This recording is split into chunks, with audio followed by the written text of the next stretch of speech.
A Ucrânia acusou a Rússia de disparar um míssil balístico intercontinental pela primeira vez desde o começo da guerra, há quase 3 anos. O presidente Vladimir Putin voltou a ameaçar países ocidentais que autorizaram o uso de mísseis contra a Rússia. Essas seriam as imagens do ataque. Segundo a Força Aérea Ucraniana, o artefato foi lançado da cidade de Astrakhan, próximo ao Mar Cáspio, e viajou cerca de 800 quilômetros até atingir uma fábrica militar na cidade de Dnipro. A suspeita é que o modelo usado seja um míssil intercontinental. O armamento tem capacidade de carregar ogivas nucleares e pode alcançar alvos que estão a mais de 5.800 quilômetros. Além do míssil, outros 8 projéteis também foram lançados hoje. 6 foram abatidos. 2 pessoas ficaram feridas. Apesar de ter a capacidade de carregar armas nucleares, isso não aconteceu no ataque desta quinta-feira.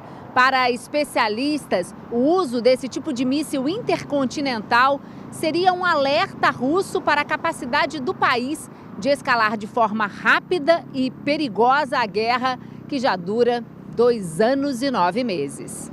Durante uma entrevista coletiva, a porta-voz do Ministério das Relações Exteriores russo foi interrompida por um telefonema. E é possível ouvir a voz de um homem dizendo: "O ataque sobre o qual a mídia ocidental começou a falar, nós não comentamos nada." Mais tarde, o presidente russo, Vladimir Putin, disse que utilizou um novo modelo balístico contra a Ucrânia e voltou a ameaçar atacar instalações militares de países que autorizaram o uso de armas contra a Rússia. O lançamento russo aconteceu dias depois da Ucrânia disparar pela primeira vez mísseis de longo alcance fornecidos pelos Estados Unidos e Reino Unido.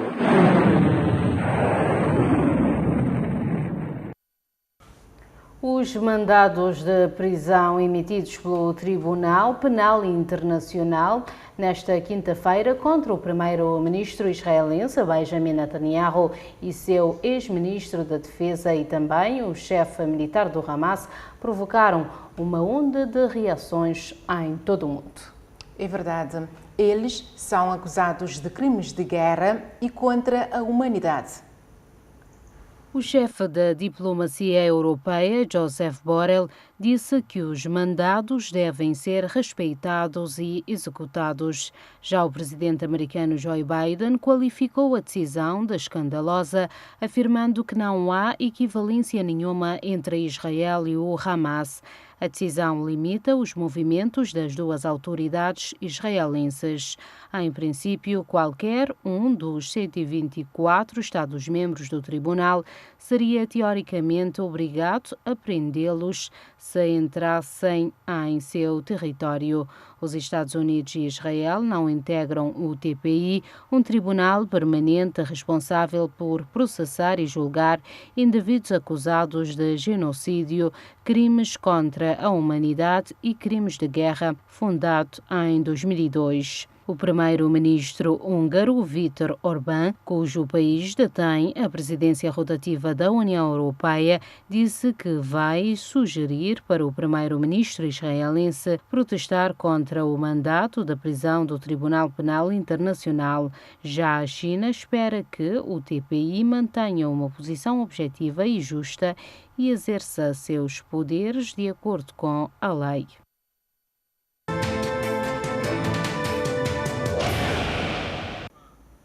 A China disse hoje que está disposta a dialogar com os Estados Unidos para gerir diferenças na área econômica e comercial antes da chegada à presidência de Donald Trump, que prometeu taxar até 60% dos produtos importados do país asiático. Representante da China para o comércio internacional afirmou que as relações entre os Estados Unidos e a China devem basear-se no respeito mútuo, na coexistência pacífica e na cooperação. Yang advertiu que Pequim salvaguardará firmemente a sua sabedoria, segurança e interesses de desenvolvimento durante este processo. A China pode suportar o impacto de choques externos porque a economia chinesa tem demonstrado forte resiliência e grande potencial, disse o representante quando questionado sobre a possível imposição de taxas alfandegárias punitivas, o que pressagia o agravamento das tensões comerciais entre as duas maiores economias do mundo. O partido do presidente do Senegal, o PASTEF, conquistou 130 dos 165 lugares no Parlamento nas eleições legislativas de domingo, cerca de 79%, segundo os resultados provisórios anunciados hoje pela Comissão Nacional de Contagem de Votos. Esta vitória de maioria absoluta dá ao recém-eleito presidente Bassirou Diomaye Faye um mandato claro para levar a cabo as ambiciosas reformas prometidas durante a campanha, que incluem a luta contra a corrupção, a renovação do setor das pescas e a maximização dos benefícios dos recursos naturais do país, que faz fronteira com a Guiné-Bissau. A principal coligação da oposição, liderada pelo antigo presidente Macky Sall, obteve 16 lugares. Pam Bondi, antiga procuradora-geral da Flórida, é a escolha de Donald Trump para procuradora-geral dos Estados Unidos da América, depois da desistência do nome anteriormente apontado Matt Gaetz. Este antigo congressista da Flórida retirou-se na sequência de uma investigação federal de tráfico sexual que lançou dúvidas sobre a sua capacidade de ser confirmado como o principal agente federal de aplicação da lei do país. O anúncio do republicano surge um dia depois de se ter reunido com os senadores no esforço para ganhar apoio para a confirmação. A retirada é um revés para o esforço de Trump para instalar lealistas firmes na sua nova administração. Em Portugal, 10 anos depois da detenção de José Sócrates, o ex-primeiro-ministro continua sem ir a julgamento no âmbito da Operação Marquês. A defesa tem optado por uma estratégia de contestação com sucessivos recursos e diligências e já recusou mais de 30 juízes. Eram 22 horas do dia 21 de novembro de 2014, quando José Sócrates foi detido no aeroporto da Portela, em Lisboa, por suspeitas de corrupção, branqueamento de capitais, falsificação de documentos e fraude fiscal. Crimes que teriam sido cometidos enquanto foi primeiro-ministro. 10 anos depois, Sócrates ainda não se sentou no banco dos réus e o julgamento não tem sequer data marcada para começar. Para tal, tem contribuído a estratégia da defesa de entupir os tribunais de sucessivos recursos, uma atitude que o Tribunal da Relação considera um ato manifestamente dilatório. Mas olhemos à cronologia da Operação Marquês. Depois da detenção, José Sócrates ficou em prisão preventiva no estabelecimento prisional de Évora. O preso 44 ficou 288 dias privado de liberdade, tendo sido libertado em setembro de 2015. Foi acusado ao fim de mais de 4 anos de investigação, conduzida pelo juiz Carlos Alexandre em outubro de 2017. O processo tinha 28 arguidos, acusados de 189 crimes. Segundo o Ministério Público, Sócrates foi corrompido enquanto primeiro-ministro por vários grupos económicos, como o Grupo Espírito Santo, Grupo Lena e Grupo Val do Lobo, que lhe pagaram 34,3 milhões de euros em subornos através do testa de ferro, o amigo Carlos Santos Silva.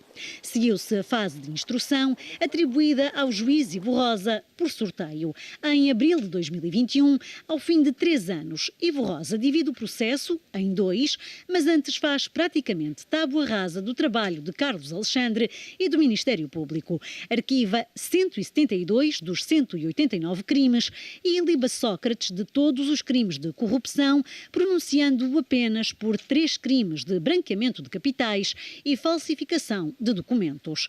O Ministério Público recorre para o Tribunal da Relação, que arrasa o trabalho de Ivo Rosa. A 25 de janeiro de 2024, José Sócrates e mais 21 arguidos são mesmo pronunciados para julgamento. Sócrates responde por 22 crimes económico-financeiros, 3 são de corrupção. Entre os arguidos estão Santos Silva, Ricardo Salgado, António Mexia e Henrique Granadeiro. Mas também em janeiro deste ano, o processo perde o caráter de urgência e deixa de ter desembargadores exclusivos para o caso, mesmo perante o risco de prescrição de muitos dos crimes em causa. Para o arrastar do processo, tem contribuído a estratégia da defesa de recorrer de todas as decisões da Justiça, através de sucessivos incidentes processuais, o que muitos consideram terrorismo judicial. Ainda em Portugal foram apreendidas mais de 10.000 doses de cocaína no aeroporto Humberto Delgado, em Lisboa. A droga estava escondida em várias peças de roupa. 2 pessoas ficaram detidas. Os detidos são 2 homens de nacionalidade estrangeira, de 43 e de 55 anos. Utilizavam um método que não surpreende os peritos do laboratório da Polícia Científica da PJ, que há muito se deparam com este tipo de estratégia. A droga estava impregnada em diversas peças de vestuário, ou seja, o produto era diluído através de um processo químico e engomado nas roupas para que não fosse detectada a olho nu pela fiscalização. Mas não conseguiram. No aeroporto de Lisboa, as mais de 10.000 doses de cocaína foram descobertas e o tráfico travado. A droga era transportada pelos suspeitos a partir de um voo da América Latina. A dupla e os contornos do tipo de tráfico de droga vão continuar a ser alvo de investigação da Unidade Nacional de Combate ao Tráfico de Estupefacientes, da PJ.